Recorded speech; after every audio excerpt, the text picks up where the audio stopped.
like to talk to you today about research that's out there, cutting-edge research, on building a strong team where employees perform at their very highest level. So this is research that's basically worldwide. And I thought I would give you some of these points because if you're looking to build a strong team, it starts with a culture. So you might be amazed at some of the points. The very first point for employees to work at their highest level is that they feel that they're part, or they feel that they have a noble purpose behind what they do. They feel that it's something beyond just working to make money.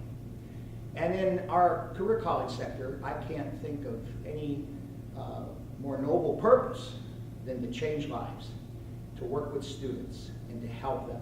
That noble purpose is key. Whether you're a career college, whether you're a Fortune 500 company, regardless, the idea of a noble purpose. Now sometimes there are organizations that can't find a noble purpose. They think, well, the noble purpose is making more money. That's not it. It's got to come from the heart. It's got to come from something that gets you out of bed in the morning because you believe that's why you're here, to make these things happen.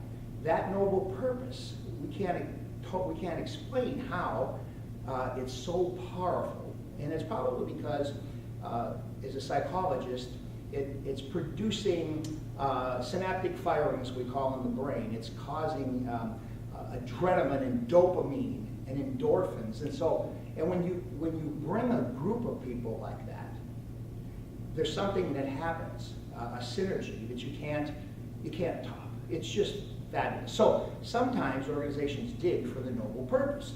Well, I think ours is easy. We change lives one student at a time.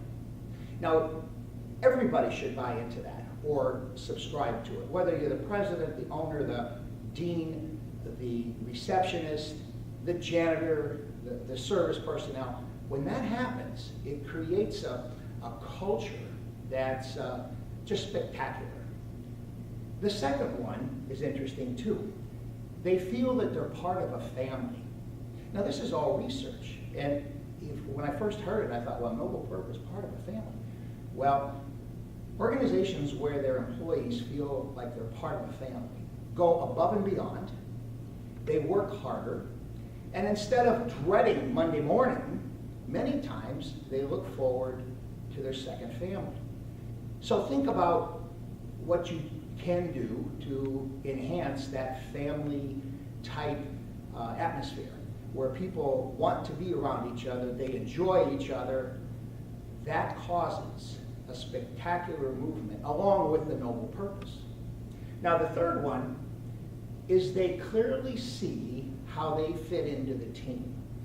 As a team member in the fabric of the organization, they see how important they are, regardless of their position. So for example, in the trainings I do, sometimes the receptionist is looked upon as just a person that answers the telephone. Well, I tell them we need to call that person the director of first impressions, because when the phone rings and their voice comes across, first impression. When anybody walks into the front door, first impression. If it's messy in the reception area, boxes all over, that first impression takes over. So a lot of the schools I work with, they put a tag, a plate, has the person's name, director of first impressions. And boy, the power that comes from that person, well, you better not mess up their reception area. They become very empowered. So the idea is each employee needs to see how they fit into the fabric of the whole organization. Now, you also have adjunct teachers, part-time teachers. Sometimes they're not engaged because they just teach and go home. Now, there's ways to bring them into the fold too, to be a part of your culture, to understand the vision and the mission, even though they teach one course. And so that's important too. Getting adjunct instructors, getting part-time people into the fold where everybody feels a part of the family and they see how important they are. Now the next one it's interesting. Now keep in mind that this is research that shows on building strong teams where employees perform at the highest level.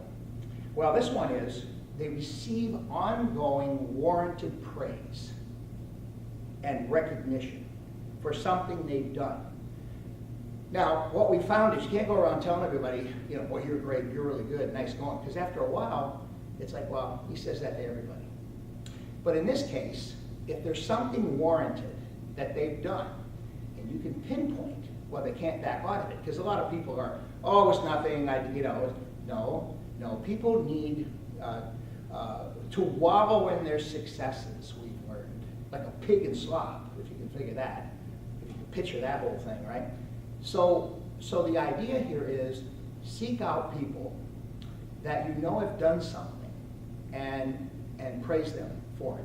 But it must be warranted, and the higher up you are in leadership, the more powerful the take. Interesting point. Building a strong team, leaders need to praise people, know what's going on, even know something about their family, their kids, whatever, because if you're creating that family atmosphere, that's important. Now, there are a lot of mindsets that are just like, I don't have time for this stuff. We need students in the seats, and we need to pay the bills, we need to do this, we need to do that. But I'll tell you, there's a great saying that culture trumps strategy every time. Culture trumps strategy. There's just some kind of, the whole idea of an ambiance, of people working together. If you've ever experienced it, and maybe you do at your schools, it's something that's just unbelievable and beautiful. Now, the fifth one, this one's interesting too, of the six, is that they have fun and lots of celebrations. Fun and lots of celebrations. Now, when I first heard, we got research on the most successful companies and building strong teams. When I first heard these, I thought, really? Having fun and lots of celebrations. Well, in the field of neuropsychology, we found once again that when people are laughing and having fun, feel a part of the team, they're celebrating, it actually strengthens their immune system. It makes them feel more powerful. It makes them want to do even more. So think about it. Do you have enough celebrations? Do you have enough fun? You might think, well, that's a waste of time. We've got too many other things to do around here. But all the research says that's not the case. And I think many of you know that already. Maybe as you're hearing this, you're agreeing with it and saying, no, we just need to do more of it, which is great. Now, the interesting thing is number 6 ranks last.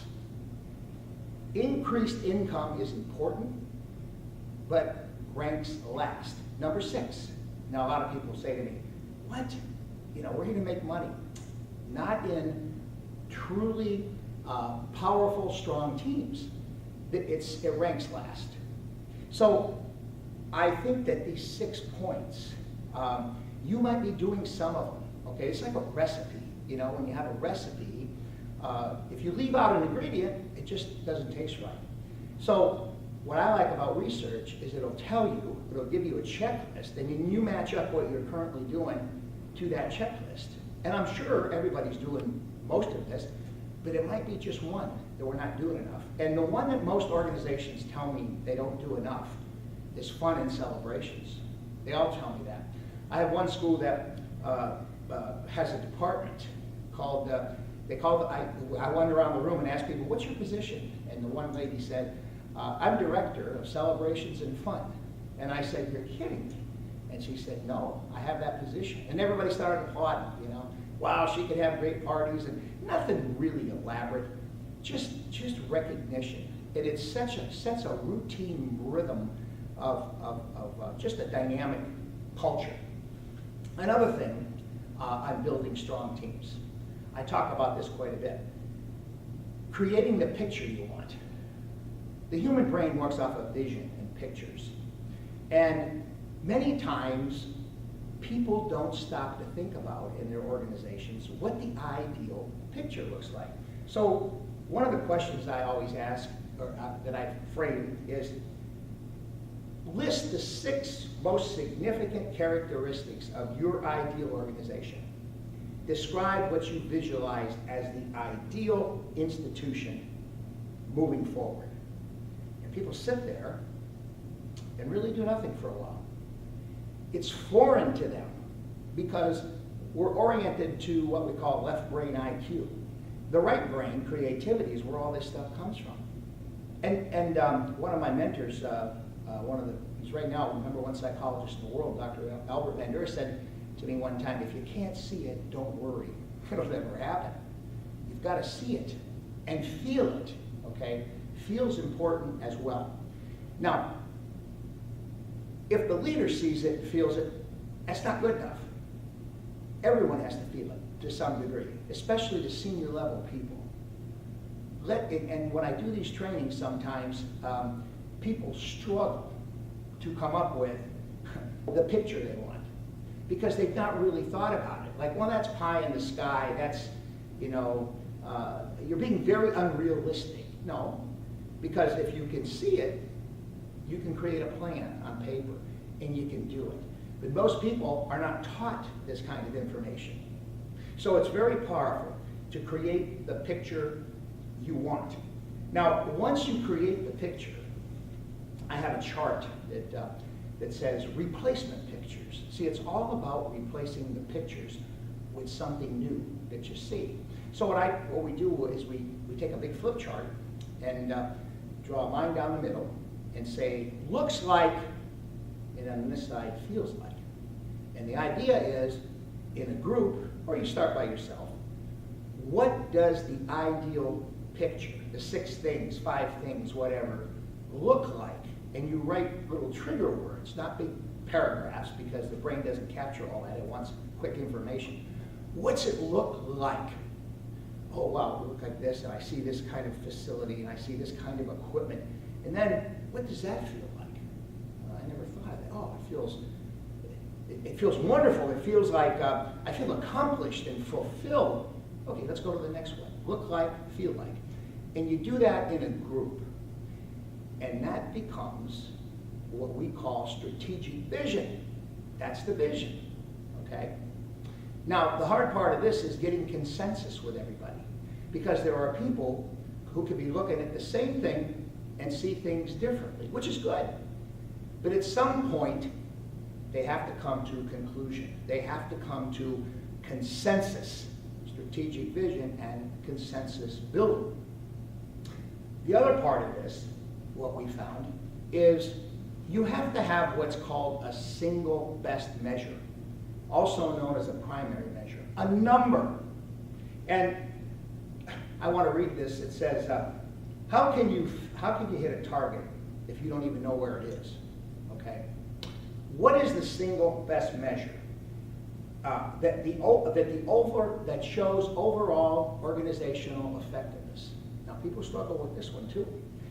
And this reads, this is the scoreboard that indicates how well your team is playing the game. In sports, we keep score. The brain, the left brain, always wants accuracy. It wants numbers. What time is it? What day is it? What's the score? How are we doing? We get grades in school. Single best measure. And I can tell you, working with over about 200 colleges over the years in higher ed, usually the single best measure comes down to an enrollment figure, because we bring students in the front door, and then I always say we bolt the back door and don't let them out. That's called retention. Well, those numbers of paying students then, who go on and get gainfully employed and move on and change their life and their family tree even, what happens then is that number is usually an enrollment number. Because if they figure, if we can have X number of students and keep them and they're paying, we can add that new building. We can buy more equipment. We can do this, we can do that. So creating a culture of increased enrollment, there's a lot of things in that you have to do. But when you get a group of people on the same page with the same vision, it's called the law of synergy. If you have a horse and you tie it to a machine that measures horsepower, and it pulls its 1 horsepower. But if you put 2, they both pull its 4 to 5. It's systems energy. Well, if you get 40, 50, 60 people or whatever type of employees you have, numbers of employees, it's like 100 times. Things move fast. This choreography, I call it, takes time. It takes discussion. There's a logical, systematic process for doing this, and you get everybody aboard, and what happens is phenomenal. So I think in the future, we need to really create a picture of what we want in this sector and what we want in our schools. And creating a strong, or building a strong team is more important. It's more important about this cultural information than it is sometimes skill. Research says that success in life is only about 20% the IQ. It's 80% street smarts, eye of the tiger, emotional intelligence. 80% that, 20% IQ. If we as leaders run our organizations with only the IQ side, here's what we need to do, get her done, you never reach the heights and success that's possible. Thank you.